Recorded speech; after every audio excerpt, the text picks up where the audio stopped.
See, about people making a profession of pointing out problems. This is becoming a serious problem, okay.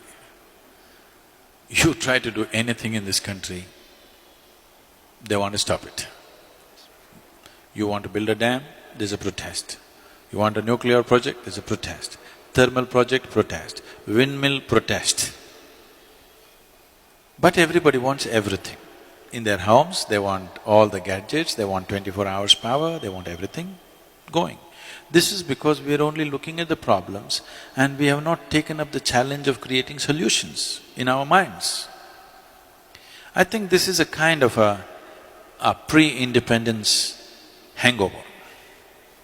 Because Mahatma Gandhi brilliantly designed a revolt against the British, not by killing them, not by shooting at them, not by bombing installations, but simply by stopping activity. Bandh, Hartal, Satyagraha came from there.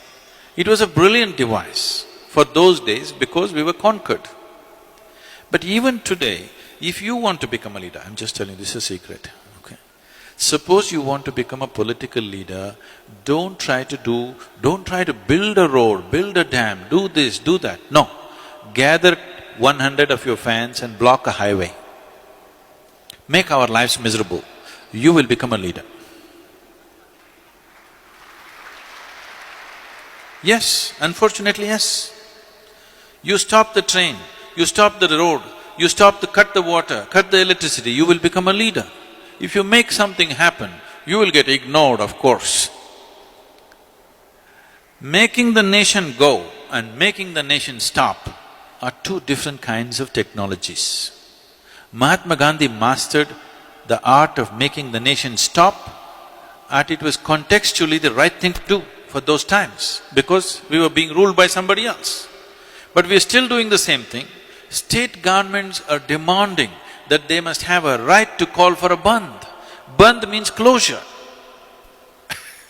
I cannot understand how an administration can call for a bandh but they're actually saying it's their right to call for a bandh.